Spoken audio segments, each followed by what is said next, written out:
fundamento para esta circular lo mencionado en el inciso segundo del artículo 2 del Código del Trabajo, modificado por la Ley 20.607, que sanciona las prácticas de acoso laboral, que define el acoso laboral como toda conducta que constituye agresión o hostigamiento reiterados ejercida por el empleador por uno o más trabajadores en contra del otro u otros trabajadores por cualquier medio y que tenga como resultado para él o los afectados su menoscabo, maltrato o humillación, o bien que amenace o perjudique su situación laboral o sus oportunidades de empleo. La norma legal señala además que el acoso laboral es contrario a la dignidad de la persona.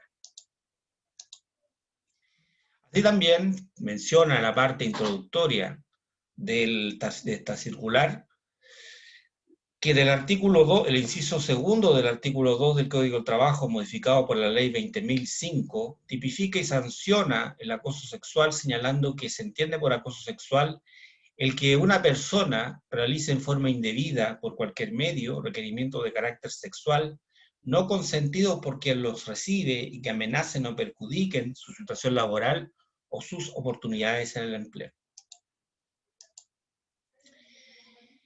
Si bien el acoso laboral y sexual continúa, también cito como parte pertinente de la introducción de esta circular, si bien el acoso sexual y laboral no se contemplan directamente en la normativa constitucional, eso para que lo tengamos claro desde un principio.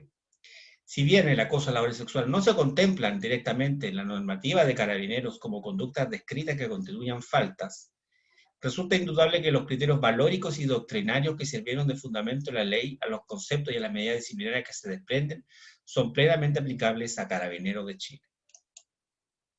En este sentido, se debe tener presente que si bien el Reglamento de Disciplina de Carabineros, número 11, no contiene una expresa tipificación de acoso laboral y de acoso sexual como falta administrativa, dicha conducta contraviene el principio de probidad administrativa consagrado en el artículo 52, incisos segundo y tercero de la Ley 18.575, orgánica constitucional de base general de administración del Estado, que en lo pertinente señala esta norma.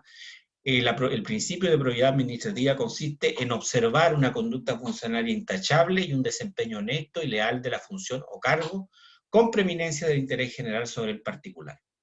La inobservancia de esta norma, de este artículo, acarreará las responsabilidades y sanciones que determine la Constitución y las leyes de esta norma del 52.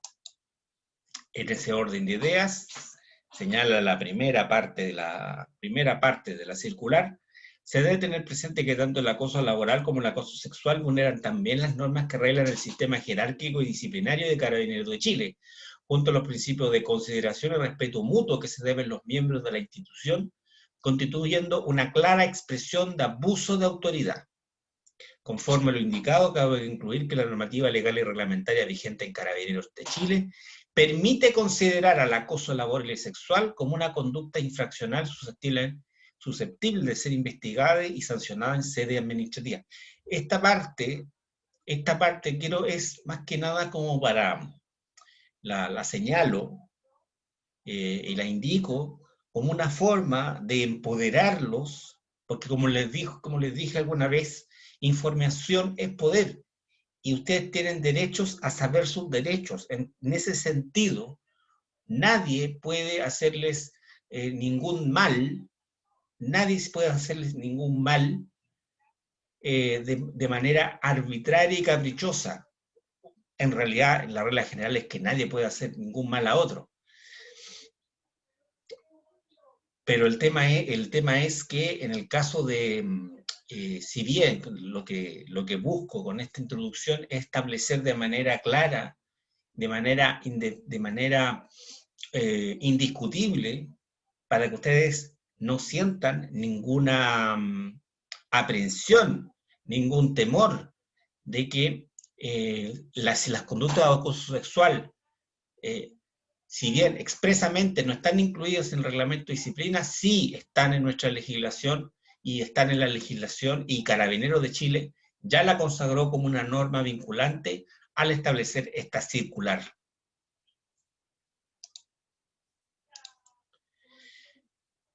Son principios, en este sentido, son principios orientadores del procedimiento para denunciar hechos que constituyan acoso laboral y acoso sexual los siguientes. Y voy a mencionar solamente algunos que considero relevantes que conozcan. El primero, el principio de confidencialidad. El proceso de denuncia, investigación y sanción de los actos constitutivos de vulneración de la dignidad de las personas incorpora como base fundamental el deber de prudencia y discreción, especialmente en quienes asumen la responsabilidad de llevar adelante el procedimiento en sus distintas etapas, tanto en la relación con los individuos como en su actuar general. Respecto a la información que tome conocimiento, de manera que los funcionarios, las funcionarias que tengan y perciban que se les otorga la garantía de privacidad y reserva en el proceso. Otro principio, imparcialidad. Se debe asegurar y garantizar que el proceso se caracterice por juicios objetivos y fundados, sin sesgos ni conductas estigmatizadoras para ninguna de las partes involucradas, evitando todo tipo de discriminación, tales como género, tendencias sexuales, religión, origen étnico, discapacidad u otras de similar naturaleza. Rapidez. Sí, efectivamente, rapidez. La naturaleza de este procedimiento obliga a que se lleve a cabo con la mayor diligencia, evitando la burocratización de los procesos, en consideración a que la lentitud en el accionar disminuye la apreciación de la culpabilidad, pudiendo menoscabar los fines correctivos y reparadores que se persiguen. La celeridad con que se lleva a cabo el procedimiento debe ser acorde con los plazos estipulados, sin consideración de quien realice la denuncia y dando estricto cumplimiento al principio de igualdad de género. Principio de responsabilidad. Cada persona que realiza una denuncia debe tener presente todos los aspectos que ésta involucra. Por consiguiente, debe ser realizada con total seriedad, conociendo que, frente a una denuncia basada en argumentos, evidencia u otros, que sean comprobadamente falsos, podrá ser objeto de medidas disciplinarias. Todo derecho en este sentido conlleva también ejercerlo de manera responsable. Principio de legalidad. Los hechos que justifican la instrucción de un procedimiento disciplinario se encuentran contenidos en los reglamentos de disciplina y sumarios administrativos de Carabineros en números 11 y 15 respectivamente. En ellos se establecen las etapas del procedimiento, las facultades de los órganos y autoridades intervinientes y las sanciones aplicadas para cada caso, debiendo los partícipes sujetarse a dichas normas. En este sentido, lo que señala este principio es que las normas del procedimiento para denunciar, en el cual se tramitará el proceso de denuncia de acoso laboral o sexual y o sexual, se tramitarán conforme a los señalados en el reglamento 15 y se sancionarán de acuerdo a las normas del reglamento 11. ¿Cuáles son los actores que intervienen en el proceso de denuncia de acoso laboral y sexual? Primero, la víctima. La víctima la define la circular como la persona sobre la cual se ha ejercido el acoso laboral o sexual, pudiendo afectar a cualquier funcionario de la institución, él o la funcionaria que sufre la o las supuestas conductas de acoso laboral y sexual. El denunciado o denunciada es la persona que presuntamente ejerce acciones hostigadoras hacia otra al interior de la institución, respecto de quien se ha presentado una denuncia de acoso laboral o sexual. Denunciante es aquel que realiza la denuncia de acoso laboral o sexual, pudiendo ser este quien sufra o conozca de los hechos. El mando receptor de la denuncia, que es el jefe directo de él o la denunciante, o, en su caso, el superior jerárquico de este en caso que su jefe directo sea quien presuntamente fue el que ejerció la conducta constitutiva de acoso laboral o sexual. En este mismo sentido, el mando receptor de la denuncia será quien deberá informar a él o la denunciante las principales etapas del procedimiento de denuncia y sus derechos en caso de ser requerido. Formas de acoso laboral y sexual. El acoso laboral o sexual puede adoptar distintas formas. Horizontal. El horizontal se produce cuando la conducta se realiza entre los funcionarios que son pares, independientemente de la diferencia de antigüedad en el grado, o bien no existe una relación de subordinación entre ellos. Vertical ascendente. El acoso vertical ascendente se realiza desde las o los subordinados o subordinadas hacia la jefatura. En este caso, suelen ser grupos de subordinados o subordinadas confabulados o confabuladas para hostigar a la jefatura, ya que siempre se requiere de poder para acosar y generalmente solo así logran invertir las fuerzas que se desprenden de la estructura organizacional. Comentario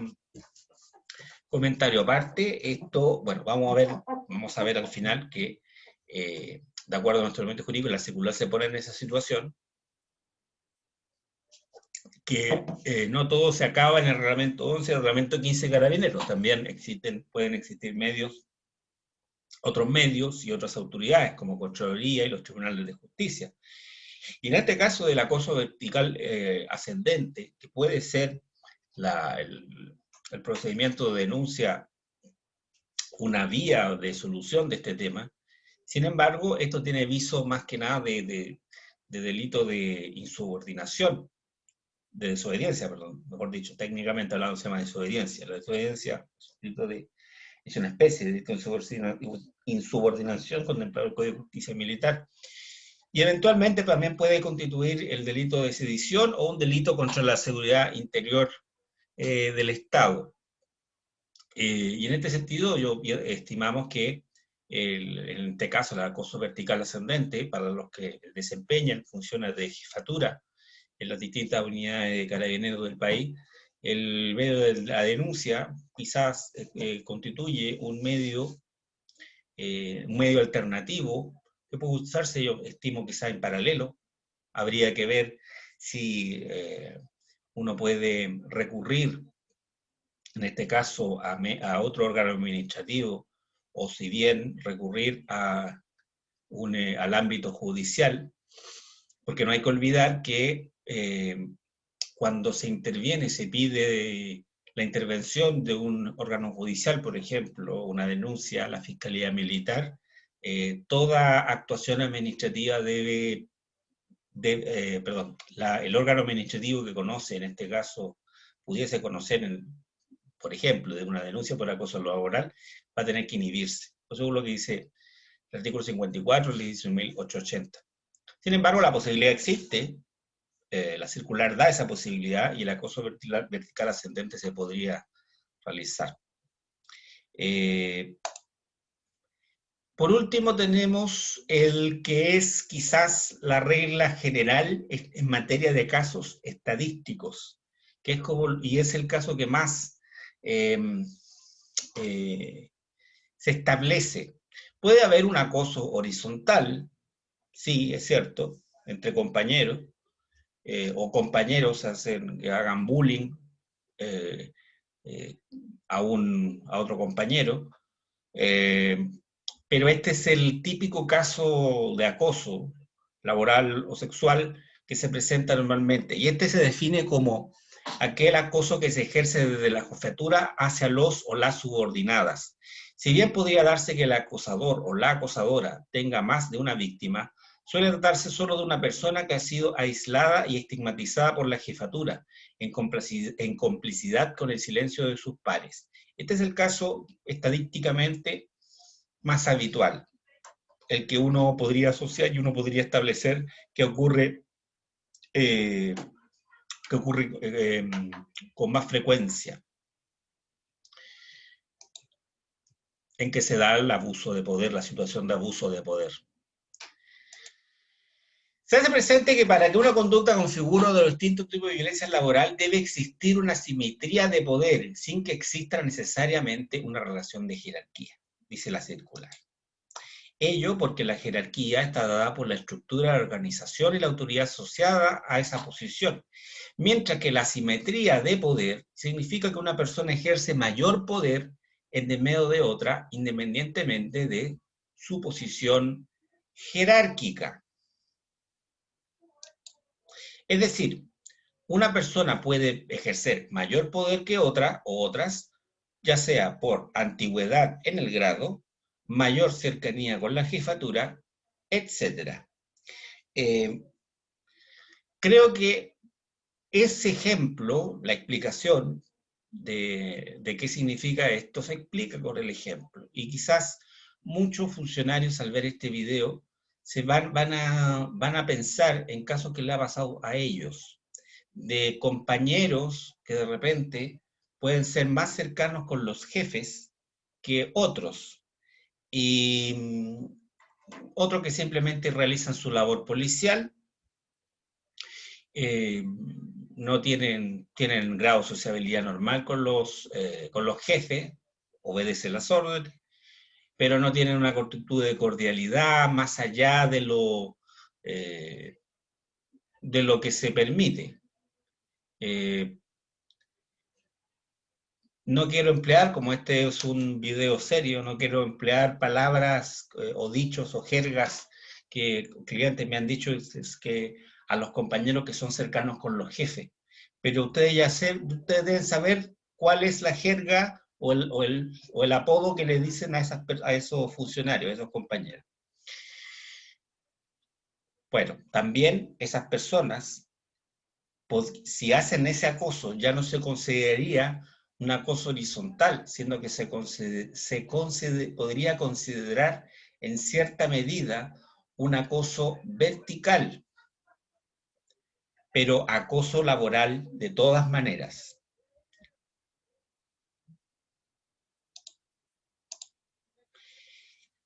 Acoso laboral. ¿Qué es el acoso laboral?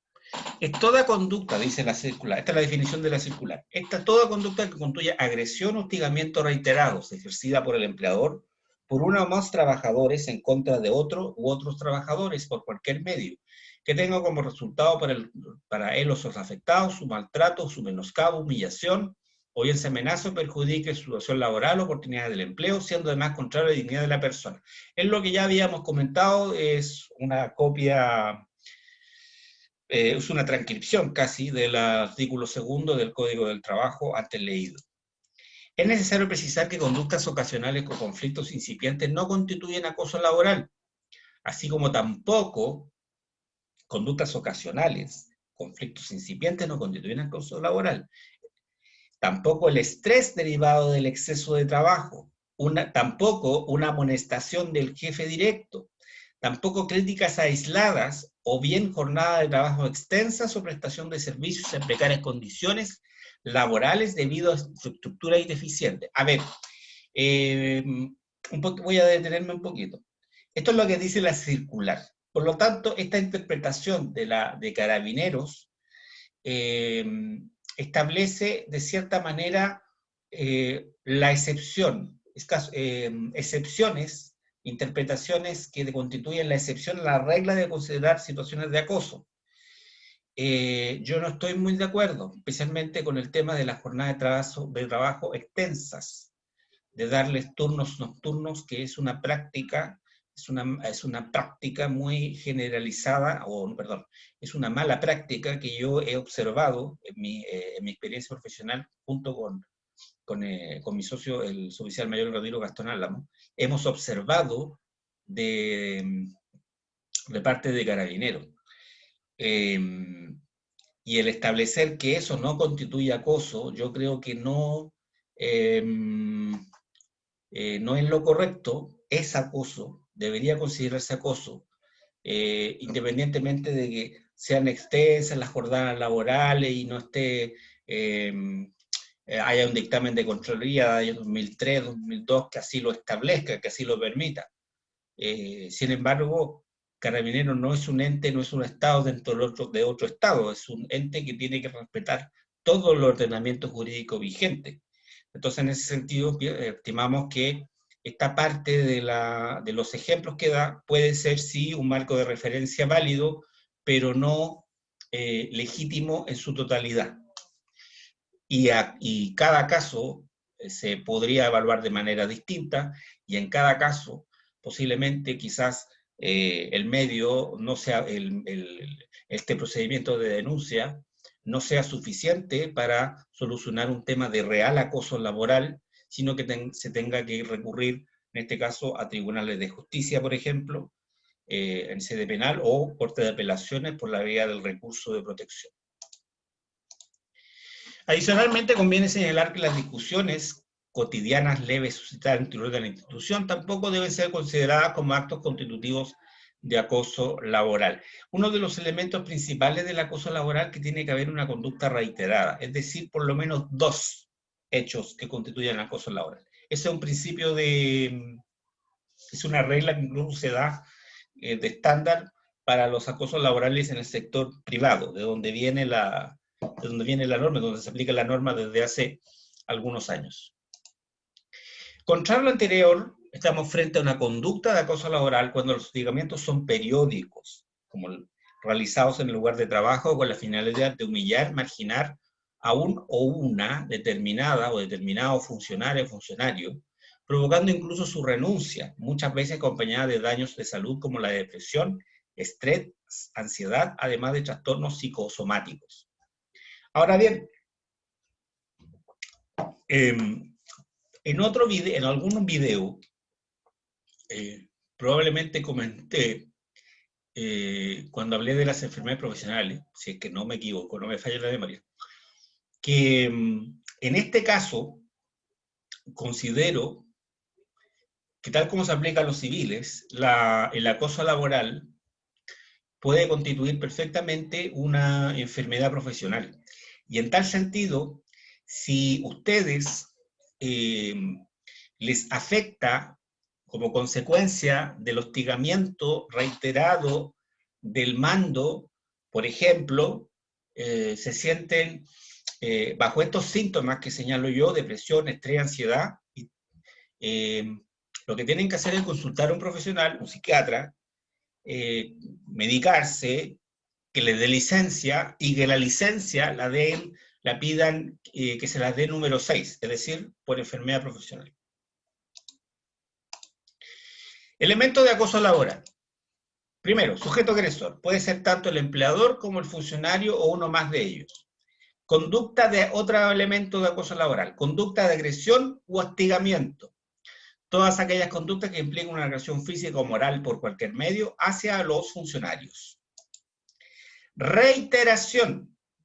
Se trata de comportamientos que se reiteran en el tiempo, excluyendo acciones aisladas o esporádicas, con la cual se vislumbra una clara diferencia con el acoso sexual que puede configurar por una sola conducta del agresor. En el acoso sexual basta basta que ocurra solamente la conducta de acoso sexual para que se configure el acoso sexual. Para que se configure el acoso laboral necesita reiteración. Estimo yo que esto se deberá caso a caso. Por ejemplo, una reiteración puede ser 2 veces en la semana. Puede constituir, en mi opinión, acoso laboral. Pero, por ejemplo, una vez al mes y en forma discontinua, o una vez y después pasó otra vez cada 4 meses, o una vez al mes, o una vez cada 3 semanas. Hay que ver los antecedentes del caso y la gravedad. Cada caso habrá que analizarlo en su mérito. Y por último, resultados. No solamente basta que haya esta conducta de agresión, que haya esta reiteración, sino que tiene que haber también un resultado negativo. El acto debe causar mengua de crédito en la honra o fama del funcionario que lo hiera en su amor propio o dignidad, o bien que amenace o perjudique su situación laboral o su oportunidad de empleo. Por ejemplo, al crearse un ambiente hostil y ofensivo de trabajo. Ningún compañero me habla. Le comenta un funcionario a su señor. Ningún compañero me habla. Nadie me habla. Ni el compañero cuando voy a la patrulla me habla. Nadie. No tenemos una conversación agradable. Ni siquiera en el patrullaje. Solamente conversación de trabajo. Me andan mirando qué estoy haciendo. ¿Cómo hago el procedimiento? ¿Cómo tomo el procedimiento? Eso merma la conducta psicológica la salud psicológica del funcionario, y eso, por ejemplo, se repite en el tiempo, constituirá acoso laboral, en mi concepto. Prueba del acoso laboral. ¿Cómo se prueba? Si bien el acoso ha sido estudiado profundamente por la psicología forense, es imperativo destacar que desde el punto de vista jurídico, esta materia debe acreditarse mediante los modos de prueba considerados en el Reglamento de Sumarios Administrativos de Carabineros número 15. En el fondo, les puede servir cualquier medio de prueba en teoría. En la práctica, el medio de prueba será tasado por lo que señala por el instructor, porque como si ustedes leen el reglamento 15, en cierta medida es una prueba legal tasada, es una prueba tasada. Las pruebas de testigos valen tanto, tantos testigos, incluso hay pruebas de presunciones, la prueba de documentos vale tanto, la prueba de confusión vale tanto, pero el fiscal puede, la autoridad llamada a resolver, el prefecto o el comisario, según las circunstancias, deberá resolver según la regla de la sana crítica.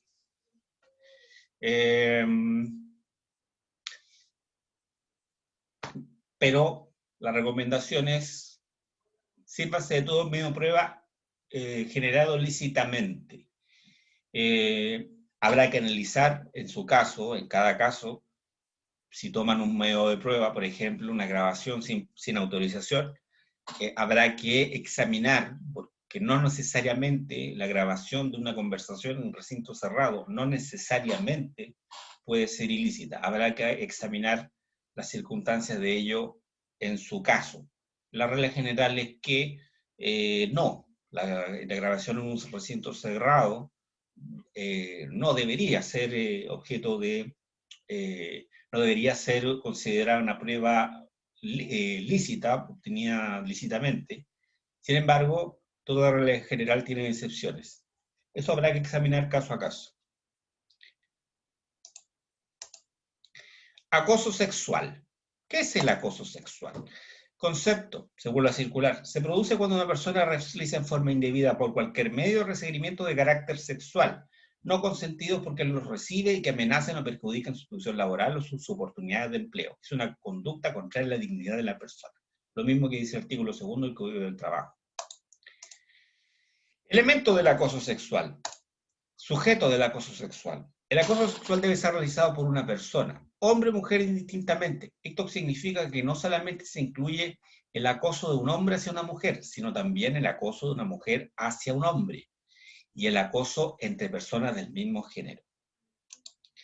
Sujeto pasivo. Es la víctima del acoso sexual, independientemente de su género o del vínculo laboral existente.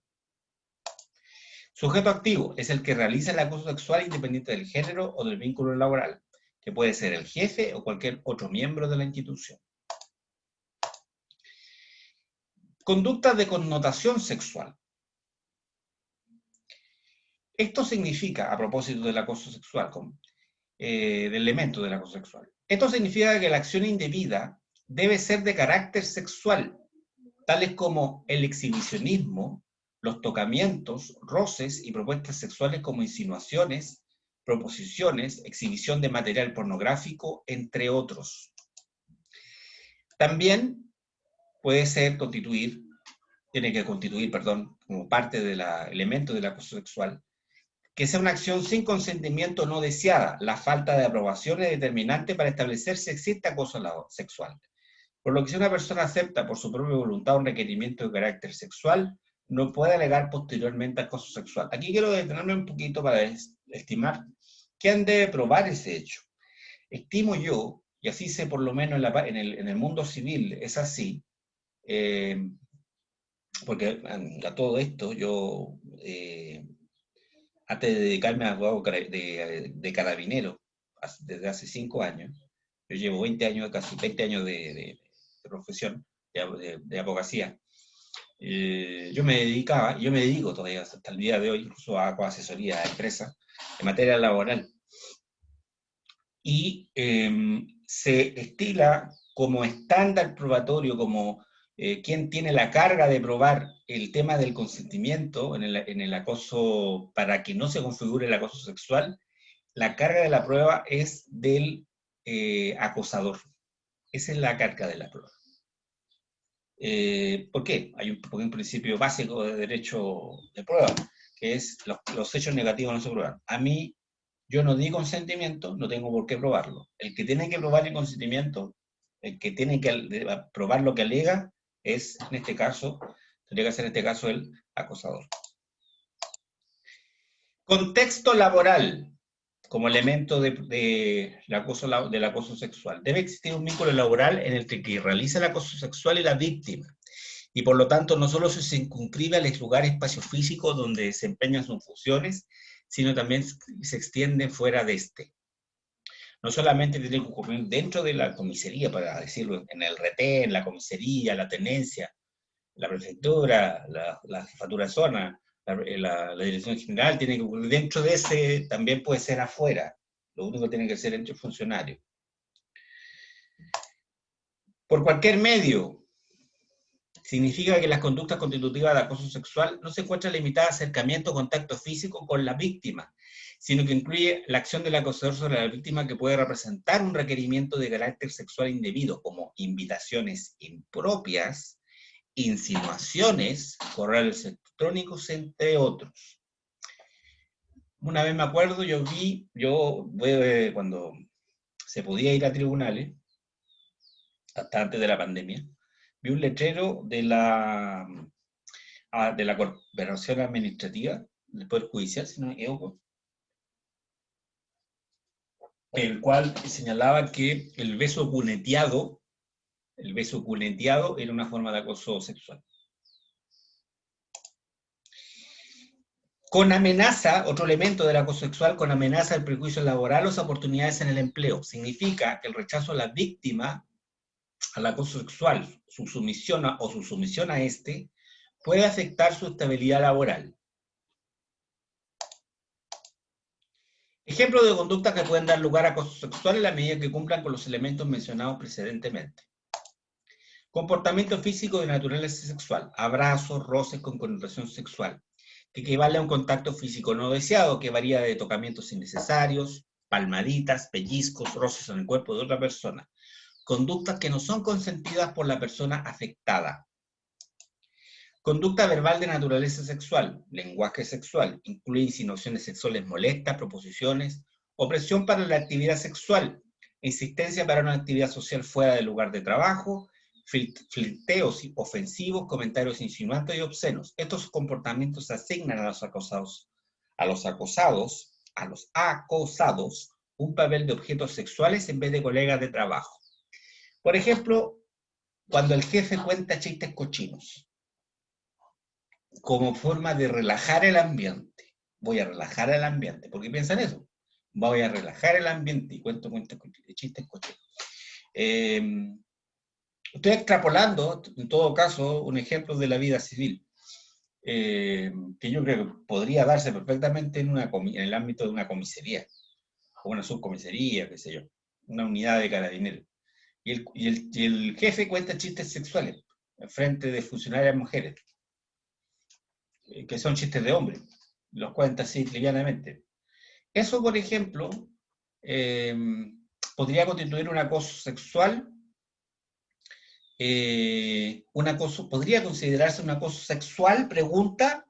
¿Podría considerarse un acoso sexual?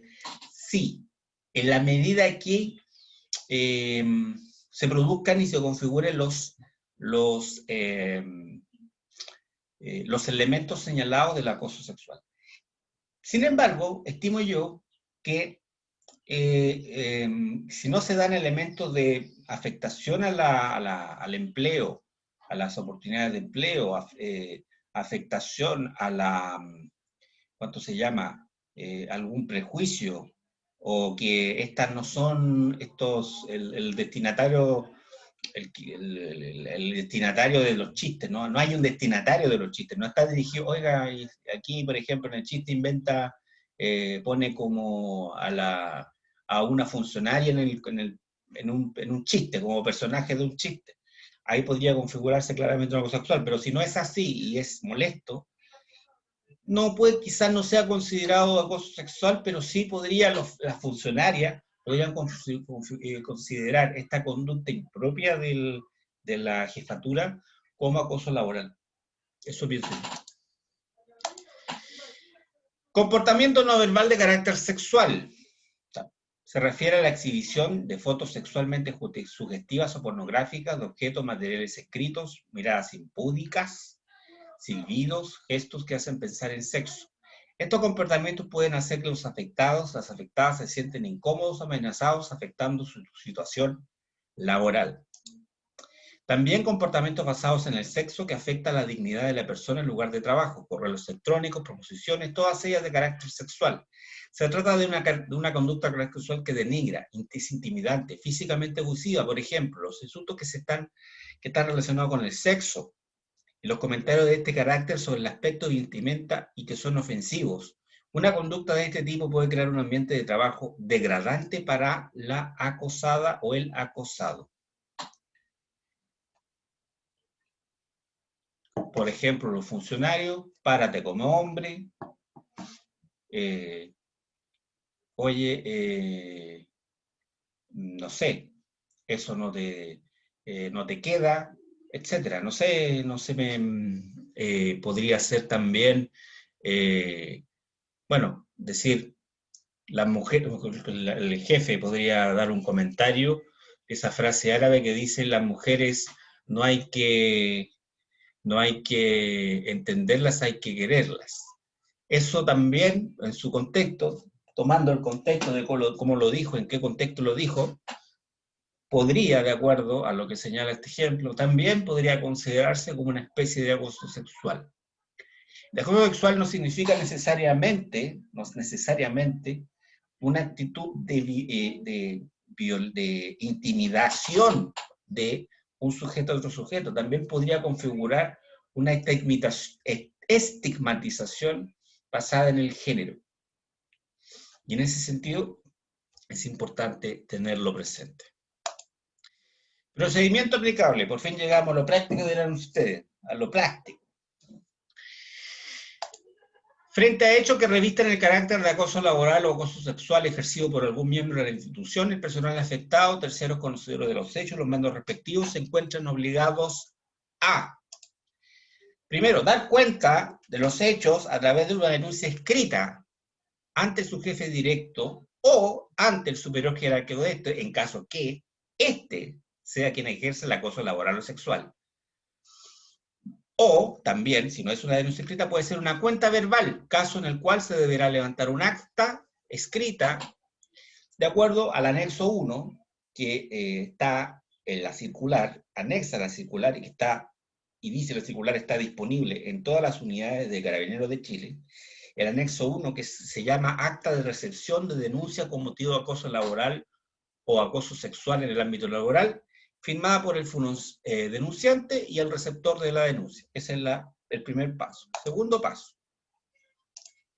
En los casos que una denuncia escrita se haya ejecutado de forma distinta al acta del anexo 1, señalado en el párrafo anterior, el denunciante podrá solicitar que el procedimiento se ajuste a lo establecido en la ley 20.205, para lo cual se deberá levantar la solicitud de reserva descrita en el anexo 2 también, que está en la circular y que está disponible en todas las unidades de Carabineros de Chile, que se llama solicitud de reserva de identidad por denuncia con motivo de acoso laboral o acoso sexual en el ámbito laboral.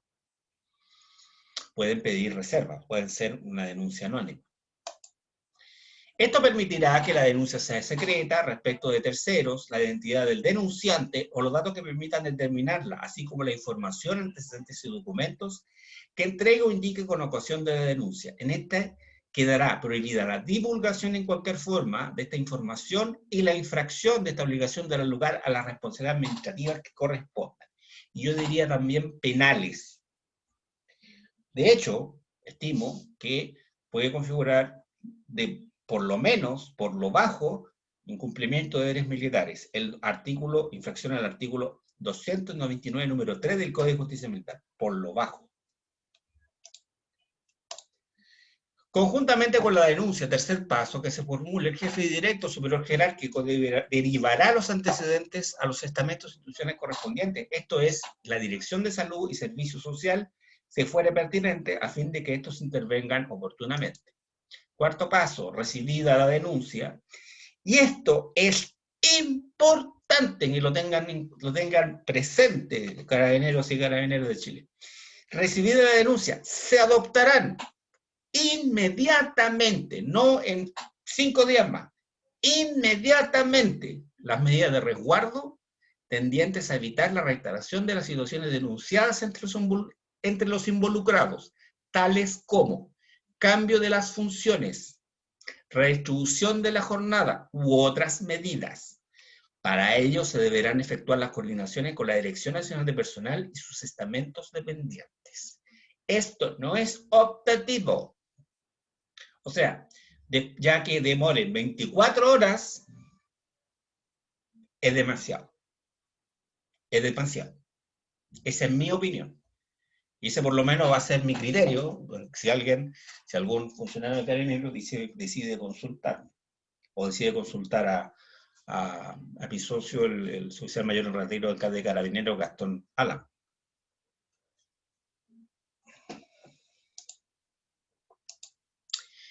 Quinto paso. El mando llamado a resolver requerirá a la Fiscalía Administrativa que corresponda a la sustanciación del correspondiente sumario administrativo de investigación, considerando para ello la naturaleza, contexto y gravedad de la falta imputada. Sexto. No obstante lo expuesto, en forma excepcional, la autoridad respectiva por ordenar la instrucción de un proceso administrativo, un oficial de fila de los servicios o llamado al servicio, que no formara parte de una fiscalía administrativa en la forma que dispone la Orden General 2473 de fecha 22 de febrero del año 2017. Conforme a la normativa prevista en el Reglamento de Sumarios Administrativos número 15, en relación a tipologías sancionadoras que se especifican en el artículo 22 del Reglamento de Disciplina, las faltas administrativas deben ser investigadas y sancionadas de acuerdo a los procedimientos que contemplan los referidos textos reglamentarios. Esto es, investigación o sumario administrativo, sin perjuicio, y esta es la parte importante, sin perjuicio de las eventuales responsabilidades penales y civiles que puedan hacerse efectivas ante el organismo jurisdiccional competente. Puede ser la justicia militar, fiscalía militar, puede ser la Corte de Apelaciones respectiva, recurso de protección, puede ser esos organismos fundamentalmente. Y quizás, eventualmente, también tribunales ordinarios y fiscalía ordinaria. Eso es, por ejemplo, en el caso de funcionarios, porque aquí no estamos hablando necesariamente de funcionarios del PNI, funcionarios de orden militar del PNI y PNS, o sea, de personal de nombramiento institucional y personal de nombramiento supremo, sino también podemos extendernos a funcionarios civiles, al personal civil de carabineros, a los contratados por resolución, a los CPR, a los DFL1, a los decretos con fuerza de ley número 1, y los trabajadores de jornal. En ese caso, indudablemente, ahí se aplicarán, podrían invocar o recurrir ante los tribunales ordinarios por su calidad civil, porque solamente recuerden, la competencia de los juzgados militares solamente está determinada por la calidad de militar, entre comillas, de funcionario activo que tengo al momento de cometerse el delito.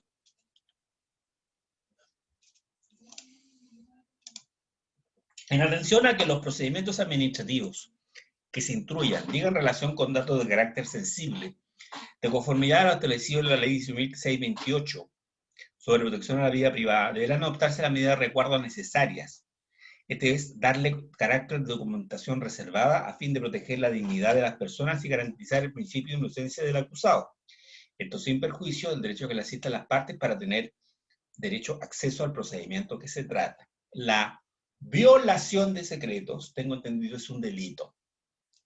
El delito es un delito funcionario. a todo esto.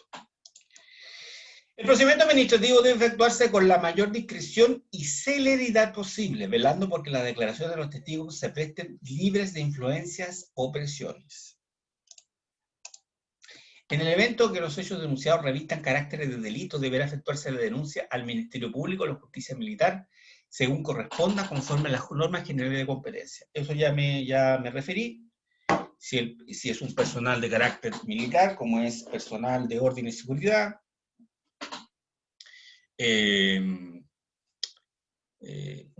servicios, oficiales de fila, sanidad, personal normalmente institucional, no personal de nombramiento supremo,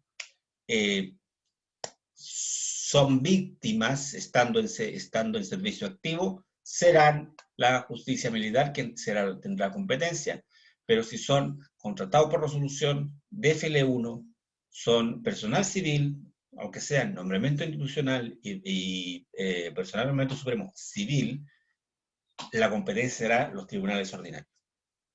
No hay que olvidar que, de acuerdo a la ley 20.437, la competencia, la idea de esta ley es restringir al máximo la competencia de los tribunales militares en el ordenamiento jurídico.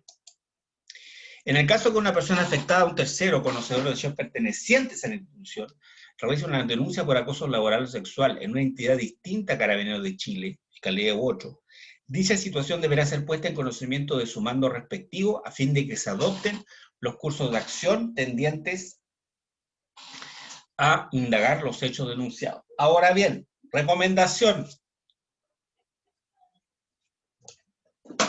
Deben asesorarse. Deben asesorarse. 1. 2. 2. Deben tener presente lo siguiente. Pueden ir a la fiscalía, aquí la circular como que les da el pase libre para ir a fiscalía. Sin embargo, nunca falta el jefe con poco criterio que los sancione por infracción al reglamento de disciplina por no dar cuenta. Entonces, ojo con eso, asesórense.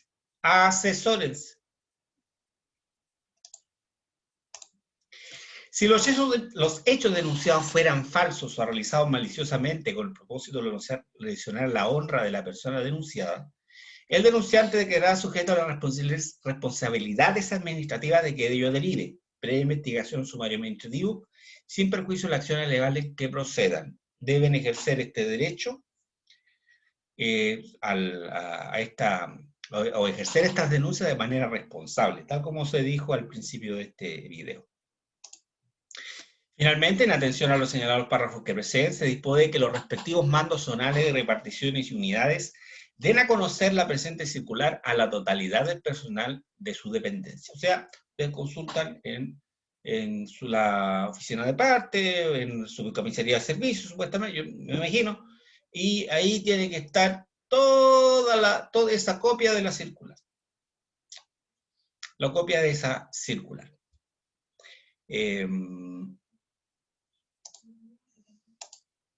Mi nombre es Juan Luis Railef Balmaceda, soy abogado, ahí estoy yo, y trabajo junto a don Gastón Álamos y Fuentes, suboficial mayor de Carabineros en retiro, es él,